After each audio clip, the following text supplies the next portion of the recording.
Ryan Garcia slams Terence Crawford for being overhyped and accuses him of stealing boxing money as he thinks Bud is not an entertaining fighter. Crawford's resume was widely seen as a weak point leading up to his 2023 fight with Errol Spence Jr. His most notable wins were against Sean Porter and a past his prime Amir Khan and Kell Brook. He also earned some recognition with TKO victories over Egidijus Mean Machine Kavaliauskas and Jose Benavidez Jr. Last month, Crawford enhanced his legacy with another world title after defeating Israel Madrimov on points to become ruler at super welterweight. Crawford beat WBA super welterweight champion Israel Madrimov via unanimous decision in an exciting 12-round battle at BMO Stadium in Los Angeles on Saturday. That officially handed Crawford, who moved up to 154 pounds for the first time in his career, a fourth title in as many divisions. The Uzbekistan's shining star, Madrimov, thinks that he did enough in the ring to at least get a draw against Crawford, but the judges thought otherwise. In an interview with Boxing News, Madrimov expressed disappointment for the judge's decision and said that it happens in professional boxing, but also thinks that he deserves to keep his belts. Honestly, in my amateur career, that happened a lot. People will score, the judges will score fight wrong, they will rub boxers from the decisions. And it happens in professional boxing. That's the reason why we pick up that topic at the press conference, because all we want is just a fair shake, like for judges to do their job. Their job is to score the fight. And again, as I said, I believe that I deserve to keep my belt and I deserve to stay a world champion today. And that was the reason why we pick up that topic on the press conference, because it happens in boxing and we put everything on the line in the ring, and we want a fair shake.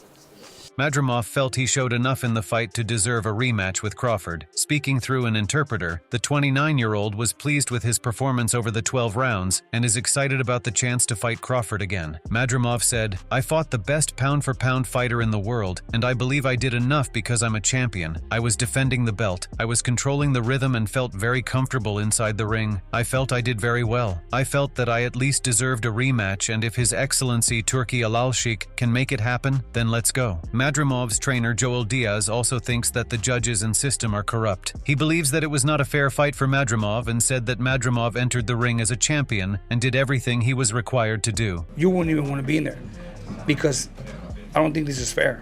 I understand it's a close fight. Yes, it is a close fight, but he was a champion.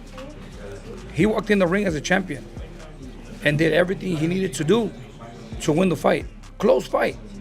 And I understand, on a close fight, we're not going to beat the pound-for-pound best fighter. Diaz was further asked how he scored the fight, and he said that Madrimov at least won 7 to 8 rounds, and the others were won by Crawford. He stated, "I think we won at least 7 or 8 rounds. I gave Crawford at least 4 or 5 rounds max. Other than that, Israel won 7,8 rounds." Matchroom promoter Eddie Hearn spent some time talking to boxing media about his thoughts on the results of Terence Crawford's win over Israel Madrimov and his belief they were a bit hard done by on the scorecards. He stated, "I was a little bit frustrated at the end.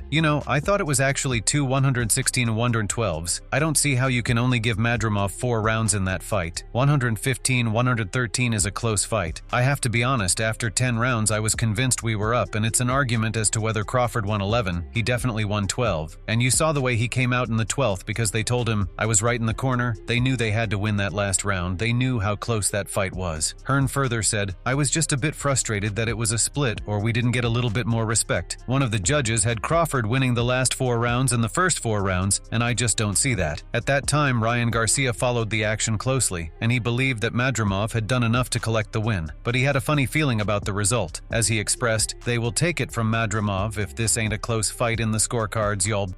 The Victorville native also candidly predicted the fight's outcome, draw or robbery. So, following the result, Garcia didn't shy away from admitting his distaste and asked that Canelo Alvarez knock out Crawford if the two fought in a ring next. He added, "Canelo ko this guy for fun." King Rai then also questioned Crawford's P4P Dimmer 1 status and argued, "Regardless of the outcome, y'all said Crawford is P4P. Don't look like this. This man has 11 fights." Bud fans were vindicated when Crawford demolished Errol Spence Jr. to become the unequivocal elite at welterweight, but hot-headed Garcia thinks otherwise. After deliberating about Crawford's resume, Garcia laid on the insults. "Terence Crawford is an overhyped bum. I'm sorry, but somebody has got to say it. You're an overhyped bum. I'm looking at the camera right now, you bro. He added, stop acting like you're like that. Stop stealing boxing's money, wasting everybody's money. You're not entertaining, you're boring as Garcia remained sidelined with a doping ban after failing a drugs test the day before and the day of his fight with Devin Haney in April, but that hasn't stopped him from remaining confident a fight against Crawford could take place at some stage. I could definitely see Crawford, what you mean, Garcia said. I was one of the best fighters in the amateurs, bro. He was too. I've seen many fighters like him. I don't care if he can take away my left hook, I can find a way to get him. He's not that good. He gets hit a lot, he gets hit and gets wobbled. He's not untouchable. However, that doesn't affect Crawford's legacy. The pound-for-pound king aimed to secure a fight with Canelo Alvarez, a bout that promised to define the careers of both fighters. However, there was still considerable work needed before this match could become a reality, particularly because Crawford was not widely regarded as being on the same level as Canelo Alvarez by figures such as former teammate Ryan Garcia. Garcia took to Twitter to issue a warning to the Omaha native. Crawford, you aren't on Canelo level. You are a great, dedicated athlete, but you can't compare to myself or Canelo. Crazy little man, relax, keep robbing everyone while bringing in no money. Please fight me. Garcia, who had been trained by Eddie Reynoso for much of his boxing career, shared a deep connection with Alvarez, as Reynoso had been Alvarez's trainer from the start. Garcia and Alvarez once had a close elder brother-younger brother dynamic, with both supporting each other extensively. Despite their split and Garcia's departure from Alvarez's team, he continued to hold Alvarez in high esteem, especially in comparison to Crawford. The Mexican boxer, Canelo, is set to take on Edgar Berlanga this weekend on Mexican Independence Day. During his media commitments for the fight, he was asked a number of questions, including his thoughts on a potential fight with Crawford. Alvarez was open to the idea, but only if the money was right. The Mexican fighter then stunned the entire boxing world by throwing a figure of $150 million as his price tag for a potential fight. Needless to say, this did not sit well with the likes of Turki Al-Sheikh, the man responsible for the boxing program for the Kingdom of Saudi Arabia. Since Alvarez's statement, the two men have gone back and forth on Twitter over the money. Alvarez's idea is simple. He doesn't believe Al-Sheikh has the same kind of hold on him as he does on other fighters, since he doesn't need Saudi Arabian to make money. But Alvarez's over-demanding price led to Al-Sheikh calling off the fight as he said he doesn't want it anymore. He wrote in his X post, "Just wrapped up an important meeting now with my team, planning for the upcoming fights that we will make for 2024-2025. I decided to disregard the Canelo fight as I don't want it anymore. Instead, I will be focusing for the US market with bigger fights, especially for the legend Crawford. As for Crawford's next fight, it's up in the air. Rumors are swirling of a potential showdown with Gennady Golovkin later this year, but others would say he won't fight. Promoter Eddie Hearn doesn't expect Crawford to step into the ring again unless it's for a colossal payday. I don't think Crawford will ever fight again," Hearn told Boxing Scene. "Unless he gets the Canelo-Alvarez fight, I don't think he's motivated to fight. He's made a load of money and he's not going to take short money for a tough fight, like a Virgil Ortiz fight." Garcia was suspended by the New York State Athletic Commission in April for his Devin Haney doping incident and expelled by the WBC in July for making hateful remarks on social media. It's safe to say he won't be fighting Crawford in a professional context anytime soon. So what do you think about this fight? Do you agree with Garcia's hateful comments on Crawford? Share your thoughts in the comment section and make sure to subscribe and like if you enjoyed the video.